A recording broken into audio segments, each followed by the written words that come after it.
Joe Burrow, Tua Tagovailoa, and Alabama LSU rematch, a 3-0 team against the defending AFC champions. A lot to talk about in this week's Crossover Thursday. You are Locked On Bengals, your daily Cincinnati Bengals podcast, part of the Locked On Podcast Network, your team every day.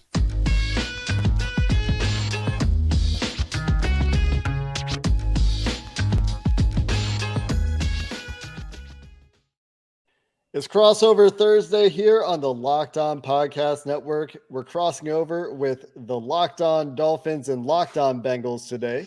You've got Kyle Krabs at Grinding the Tape from Locked On Dolphins, joining myself, Jake Liscow, and James Rapien from Locked On Bengals. Locked On Crossover Thursday is brought to you by PrizePicks. PrizePicks is so much fun, so easy to play. My favorite thing about it is just how easy it is. You against the projections, you're going to pick 2 to 5 players, and if they score more or less than their PrizePicks projection, and you can win up to 10 times money on your entry. It's easy, it's quick, less than 60 seconds to enter. We love PrizePicks. We know you well too. First-time users will receive a 100% instant deposit match up to $100 with promo code LOCKEDON. That's prizepicks.com and promo code LOCKEDON. Here on the Locked On Podcast Network, we cover your team every day, free and available everywhere you get your podcasts and on YouTube. So go check out the Locked On Bengals and Locked On Dolphins podcast on any of those platforms. Hit that subscribe button, hit that follow button, and we appreciate all of you who make us your first listen. And guys, without further ado, let's get in to the biggest stories of this game. There are a lot of storylines we can pick from here, but Kyle, we'll start with you. What stands out the most?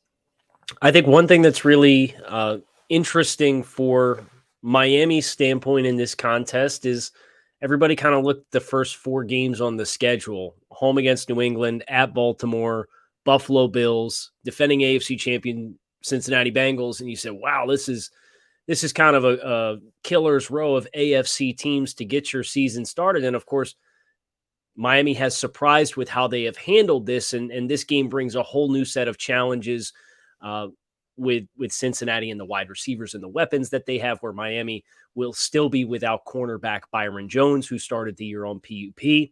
I think Cincinnati is the team that is best positioned to challenge Miami in their secondary without Byron Jones. And then obviously the short week and the defense, who's been the backbone of the team for the last 3 seasons, playing 92 snaps against Buffalo on Sunday in the heat. I think this is a really big test, and I think some people may look at Cincinnati's record and be a little bit dismissive, but I'm certainly not. I understand the matchup problems that they present, and if they can get the protection sorted out and Joe kind of hums against the blitz like he did so well last year, I think it's a really, really good litmus test for Miami in the end of this very strong first quarter of their season schedule to kind of get a feel for, okay, this is going to be a contending team in the AFC playoff landscape, but just how seriously should we be taking them in the early portions of the season as an AFC contender? 3-0 is a good way to start. Do you buy the trap? The trap game talk, or obviously it's a tough spot. Anytime you have to go on the road Thursday night, that's rough. But are you buying that some, given the injuries, and both teams are dealing with some injuries here, especially DJ Reader on the Bengals side, which we can talk about. Yeah, it's a tough loss for you guys for sure. But are you buying that for Miami coming off the win against Buffalo? I think it's not necessarily a trap for the sense of a lack of respect for Cincinnati, but as a team that has not had, they were 3-0 last in 2018, and I think the time before that was 2013, and then you got to go back to like early 2000s. Like they're not in this position often, and you have a first-year head coach. You still have a young team. They're 3 years into their kind of rebuilt roster, and you've seen them put finishing touches. But I think this is where the importance of veteran players like Melvin Ingram and Tyreek Hill on either side of the ball are going to be really important to kind of keep Miami and their young players grounded. Because I think you can look at, hey, we came back, we put 42 on Baltimore, and then we held off Buffalo at home and knocked off a team that has had a lot of success against us, and you can kind of drink the Kool-Aid and feel yourself a little bit. And I think from that perspective, it's where I think this can be a pretty volatile blend for Miami to have those elements in addition to being the short week. But I'd be very surprised if they looked at Cincinnati and they looked at a 1-2 record and they let that be the letdown component. I think there's some more internal demons that they'll have to make sure that they are fighting and staving off to make sure that their heads are centered for this football game.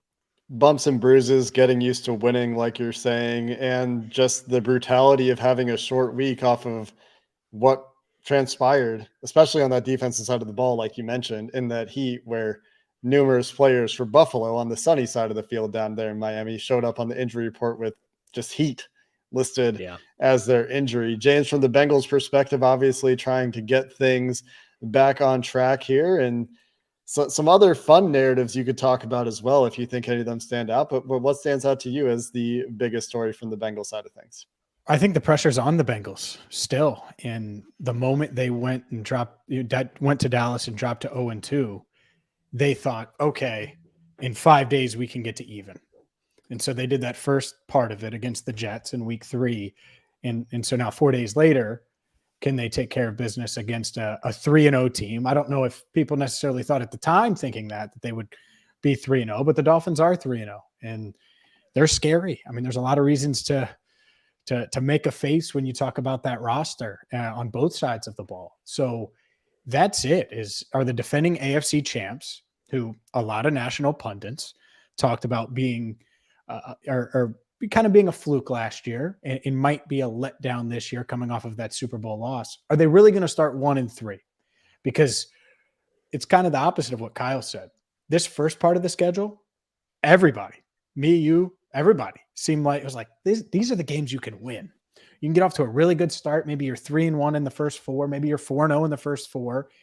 And then it starts to get much tougher. Well, instead, the Bengals are 1-2. And so if they go 1-3 during the easy quarter of the season, what are the next 13 games going to be like? So I think that's the storyline here. And you can go into other things, and there's other things I'm sure we'll talk about, but are the defending AFC champs really going to fall to 1-3? Because if so, it would be a huge letdown compared to where expectations were a month ago. I wonder if we'll be talking in a few days about a Bengals team that is extremely motivated because of that reason. Still backs to the wall a little bit, but a little bit of relief certainly from beating why am I blanking on the team the Bengals just beat? The Jets. Wow. In week 3. And the Dolphins coming off of a bit of an emotional division rivalry win over the Bills. Do you think we'll maybe be I don't know. Kyle, what's your perspective on this? I see that storyline brewing depending on how the game goes. Yeah, I will say I had a collective sigh of relief when I saw you guys handle the Jets, because the worst thing for me would have been, hey, the Bengals are really backed in a corner if they're 0-3 coming in this game. They caught that last year against Indianapolis. The Dolphins did, where Indianapolis came down and they were 0-3 to start the year. And they got probably the best game that the Colts played in the first half of the season, was the effort that they put forth against Miami, where everybody's making really critical plays and you could feel the urgency from that football team.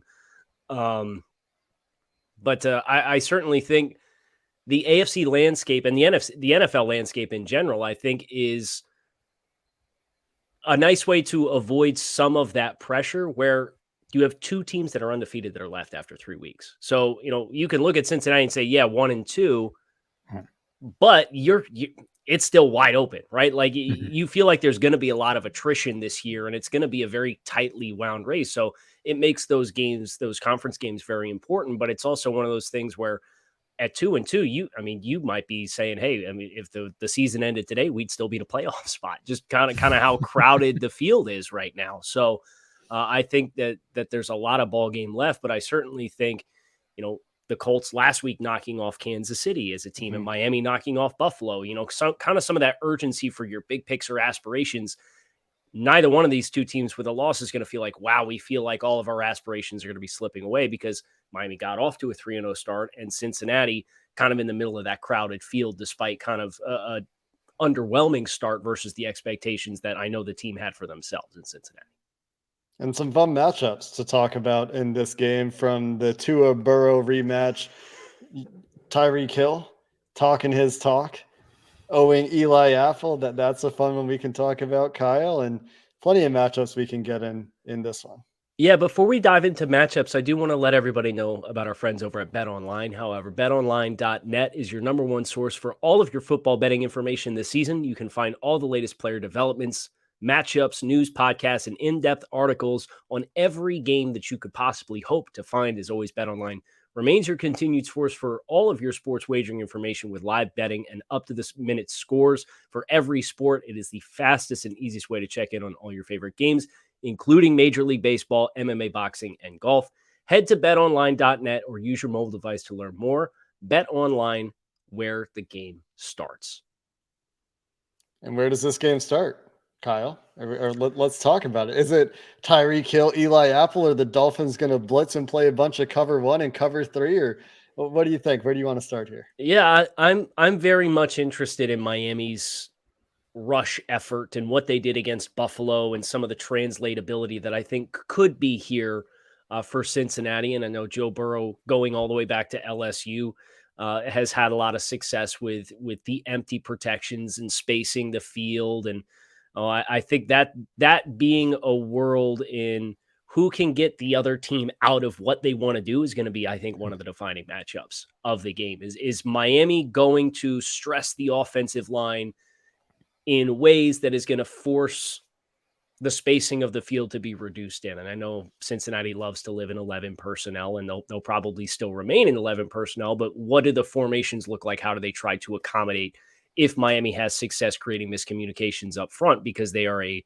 schemed and designed pressure system that looks to isolate matchups and create miscommunication or dictate what way the center turns and drop players out from that side and try to attack the interior gaps that way. Or is Cincinnati going to have the answers when they're hot and force Miami to kind of get out of those pressure looks and be a little bit more vanilla? I think that for me is the really fascinating chess match that we have the chance to see play out in this game. Yeah, let's stick with that, because to me, and I want to get to the Tyreek Hill, Bengals secondary, Jaylen Waddle, all of those things. But when it comes to this offense, and they haven't been as explosive as they've wanted to be in the first 3 weeks, how do you think the Dolphins are going to go about it? Because I've seen a bunch of different things about the Dolphins. Obviously, they pressured and blitzed a decent amount last week with Allen. Do they go a bunch of too high? Do they do that? Do they go that route? How do they take away these receivers, especially early? Because I think the Bengals, again, this week, they're going to want to try to get off to a quick start. That was such a theme last week, and that's certainly going to be a theme again on Thursday. Yeah, well, I think the coverage shells that Miami showed against Buffalo that really forced Buffalo to stay patient throughout the entire course of the game, and that's the recipe for how you end up playing 90 plays offensively, is just being efficient throughout, being patient. You saw a lot of cover 3, you saw a lot of Tampa 2. And I think for Miami, there's a lot of translatability that I do think exists between living in a world where you can bring the extra rusher, but they have the versatility with the safeties and Brandon Jones and Javon Holland and linebackers Jerome Baker and Duke Riley, who I think is a more important piece for this matchup than the other starter in Elandon Roberts, who's more of a thumper between the tackles. Duke Riley was the guy that was mugged up in the A-gaps and then turning and running out of there to play deep middle in Tampa 2. And their coverage spacing and zone coverage is night and day versus what it was last year when the team won in week 1 and then lost 7 consecutive games. Their zone coverages were a mess. So it's, we can play man coverage, and that's about the only thing we can do effectively. Well, I think you'll see a little bit less man than what Miami would probably prefer because of the absence of Byron Jones. And then in turn, you're still going to have Javon Holland playing in the middle with bail technique on the outside. So they'll play cover 3, and then they'll mix and match with Tampa 2, and they'll use those safeties and that athletic 225-pound linebacker and Duke Riley to tape the deep middle and try and run some Tampa 2 so that they can present some of those too high looks, which I know has been a challenging riddle for the Bengals offense to solve in the first month of the season. Yeah, it will be interesting to me if we do get that sort of cover 3 bail technique in this game, and if Joe Burrow is willing to just throw it up to T. Higgins and Jamar Chase, probably the one that doesn't draw Xavier Howard, who Joe Burrow has praised this week as a guy that just makes everything hard, and he's a great player.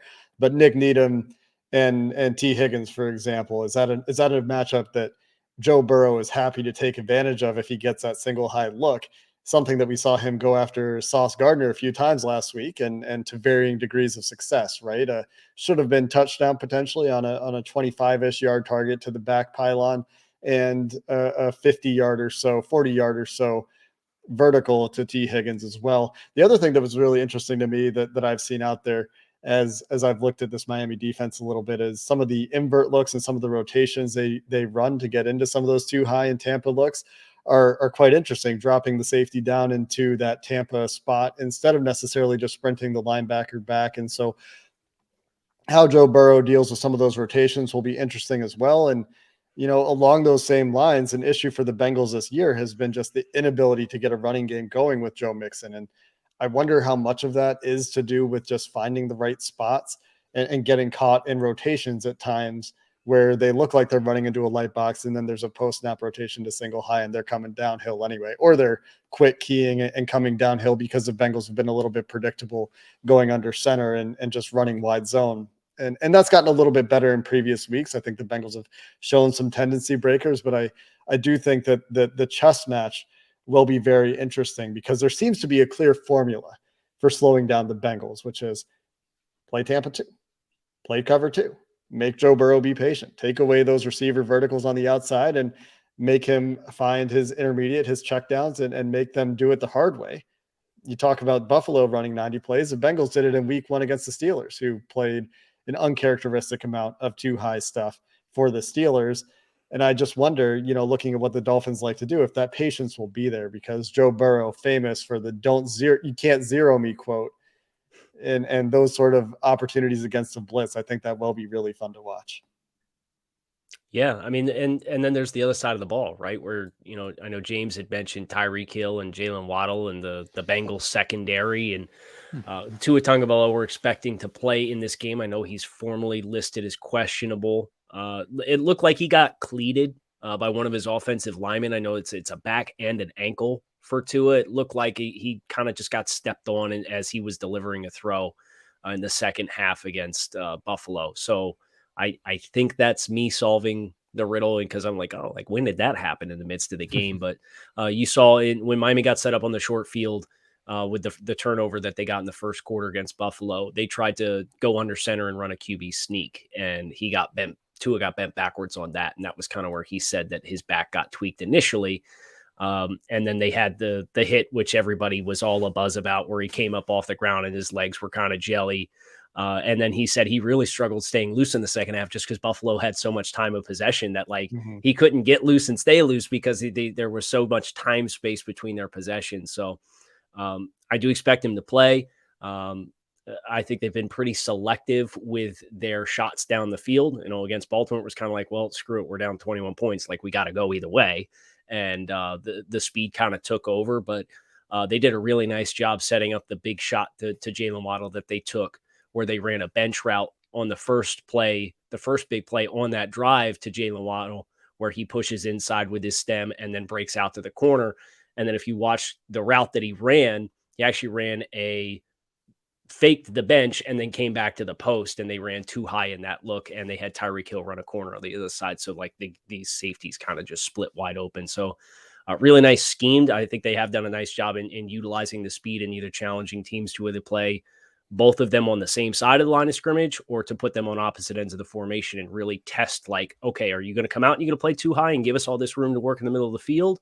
Or are you going to try to bracket, in which case then we could try to run the football or kind of come over the middle to Mike Gesicki or somebody else? Yeah, I think that the juggling act with two of them, because that's the hard part. Yeah. And, Lou Anarumo did a pretty good job last year of scheming up things against Tyreek Hill, but of course, Travis Kelce was there too, but Tyreek Hill, but it's different when you have Tyreek Hill and then you have young Tyreek Hill, who's been great after the catch. Doesn't need to necessarily beat you vertically to kill you. He's what I think second in the league in yards after catch. So I wonder, in Jake, this could be the Dax Hill game where they get a little more speed out there. I wonder if that's the route they go, because you're going to need speed. Chidobe Awuzie said it. To defend it, you got to have it. And so this Bengals secondary is going to be tested. It's a good spot, and we could continue talking about this a little bit before we get to our predictions. Might be a good spot for Jesse Bates to show the league, what he deserves in March in free agency. But first, before we get to our predictions, before we continue this conversation, I got to tell you about BriteCo, because the guys at BriteCo, well, they're geniuses. When you buy an engagement ring or you buy earrings or any type of valuable, you don't necessarily think about insuring it at that time. But buying insurance for those valuables should be easy. It should be fast. So whether it's a watch, whether it's earrings, whether it's an engagement ring, you can get covered in 2 minutes on your cell phone right now.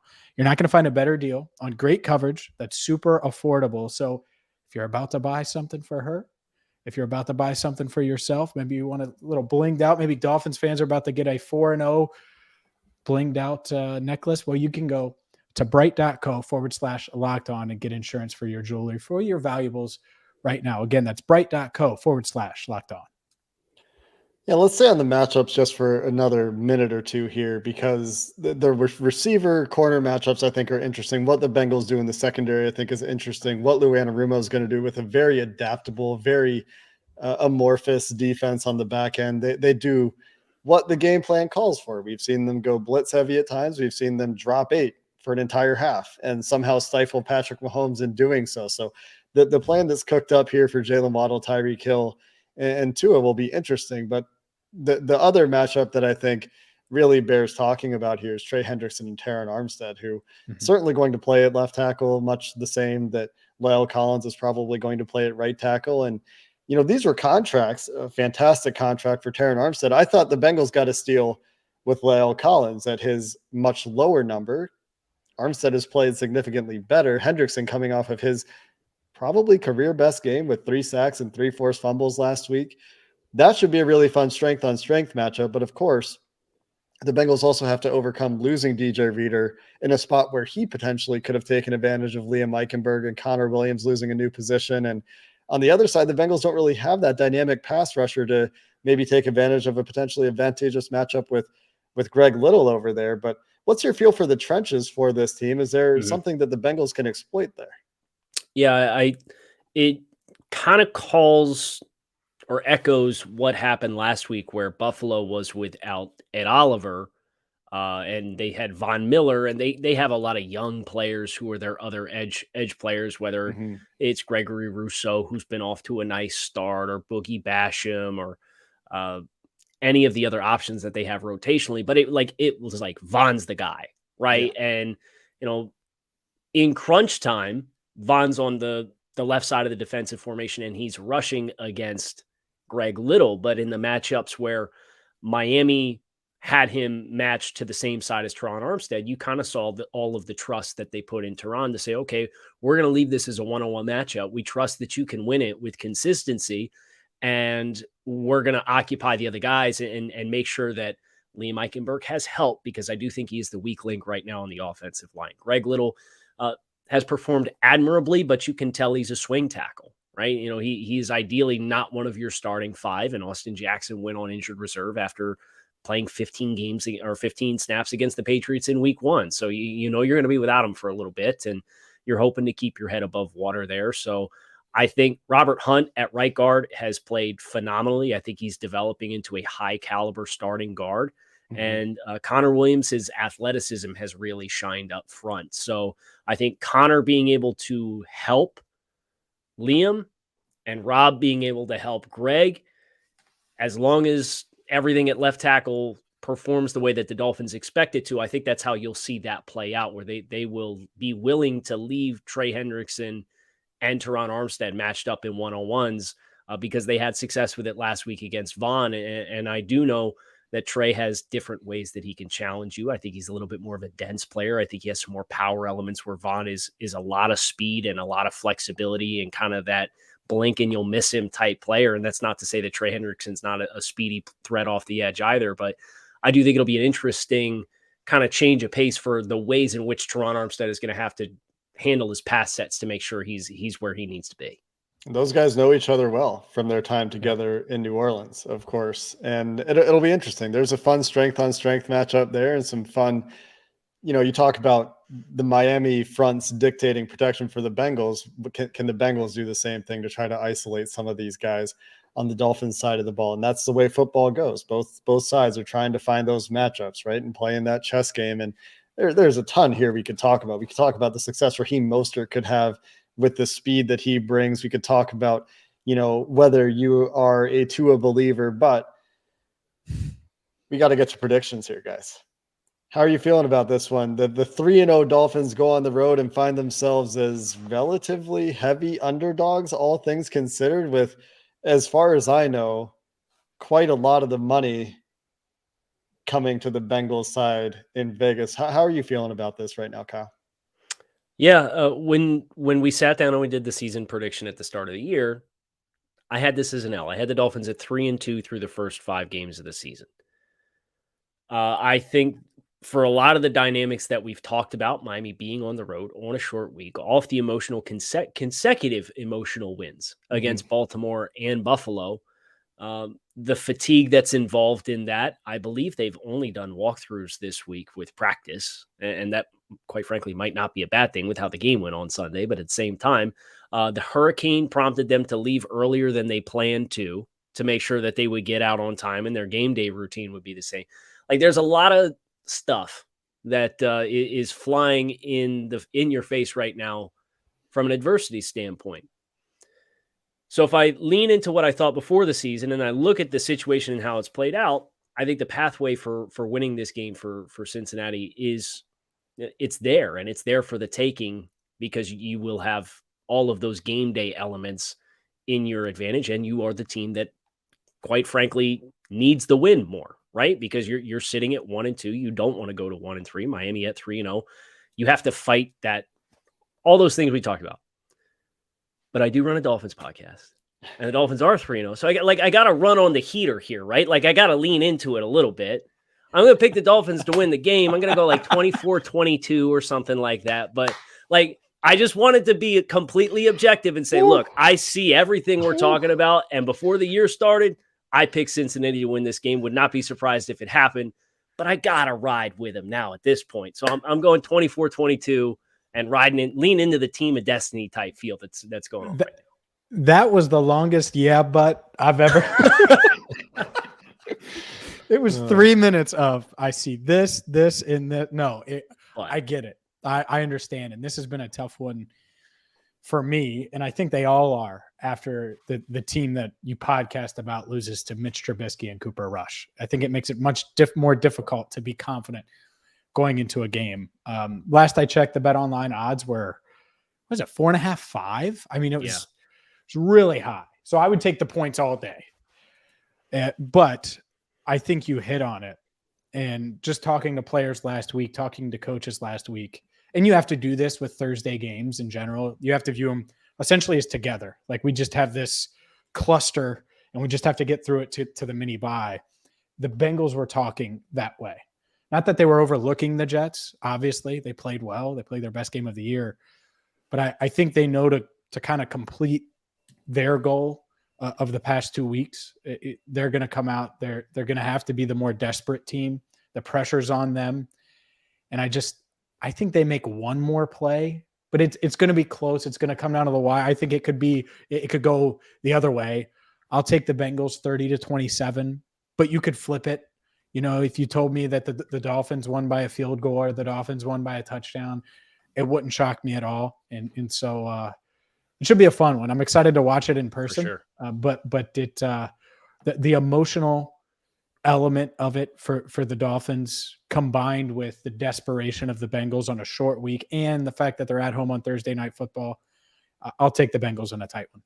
These are teams that have had games come down to the wire multiple times this year. The last 2 weeks for the Dolphins, as we've discussed, with Buffalo running out of time, with the last second touchdown against the Ravens, the Bengals losing their first 2 games. And I'll say this for the benefit of your listeners, Kyle, the first team, I believe, ever to lose their first 2 games on a last play of the game play. They lost their first 2 games on kicks as time expired, in overtime and in regulation, in consecutive weeks. That's never happened. And so you look at these teams, you see 3-0, you see 1-2, you might think, well, why the heck are the Bengals so heavily favored, and there's the AFC champion stuff playing into that as well. There's the Dolphins going on the road, but the reality is the NFL is just such a tight league right now.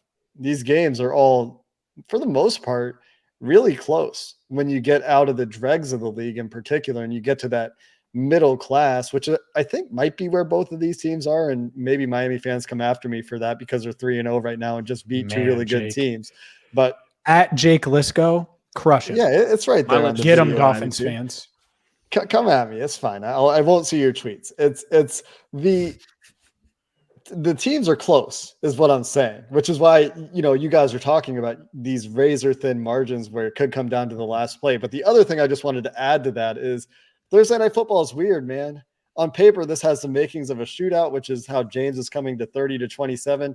Kyle, a little bit more conservative with the 24-22, but weird stuff happens on Thursday Night Football on these short weeks where teams don't get to do the kind of preparation they're used to and things are disrupted. And it's going to be weird to see what the weird is this week. And that's kind of my closing thoughts on this game. Yeah, this has been great, guys. The other weird part was the fact that Miami practiced and went through their walkthrough at the University of Cincinnati on Wednesday. Yeah. So just odd, right? That probably wasn't, maybe that wasn't the plan. Not sure. Maybe that was. Yeah. And like weirdly, like I've never been to Nippert, but I've saw photos of like, it's just kind of like public access. You walk, like can it's see in the down middle from of the campus. Street. Yeah. Oh yeah. Yeah. You can see it. And obviously we have the tape gate from whoever's observing from the field, and somebody had posted a couple of clips of walkthrough stuff, and I don't know, maybe Mike McDaniel's really playing 4D chess. Maybe. Who knows, right? If anyone would, it's him, right? The galaxy brain is in Mike McDaniel's head. Right. I would be inclined to say, well, our game before preparations got thrown off by expedited travel, so let's get the first place that we feel comfortable to go do a walkthrough, and some of the logistics may or may not have slipped through the cracks. But they only saw like 5 or 6 plays though, so unless they got like a camcorder up there and they hit the whole thing, like hopefully we only have to throw a couple of third and mids away or something like that off the game sheet. Yeah. Real quick, how has he been situationally through 3 weeks? Pretty good. Aggressive, I think, would be one way to describe it. They went for 4th and 7 against the Patriots at the 40-yard line with 20 seconds left in the first half, and they scored a touchdown on that play, and they took a timeout to come in there and talk through that one. The challenges have kind of been, I don't want to say frivolous, but like aggressive. If we think this one might bounce our way and we think it's a big play, and that happened against Buffalo early in the game last week, we'll throw it. But I would expect a aggressive script. There's not a lot about Mike McDaniel and his approach to a game that dictates that we're going to do anything close to the vest. I'm excited to see this one. I'm excited for one reason. It's a great matchup, and another reason, I think there are things in the Mike McDaniel offense that I would love to see the Bengals steal. And so we're going to get a chance to see some of that firsthand. This has been Crossover Thursday on the Locked On Podcast Network. Thursday Night Football coming up, and for your post-game coverage, make sure you check out more on Locked On Bengals and Locked On Dolphins, where we have you covered every day, even after Thursday Night Football.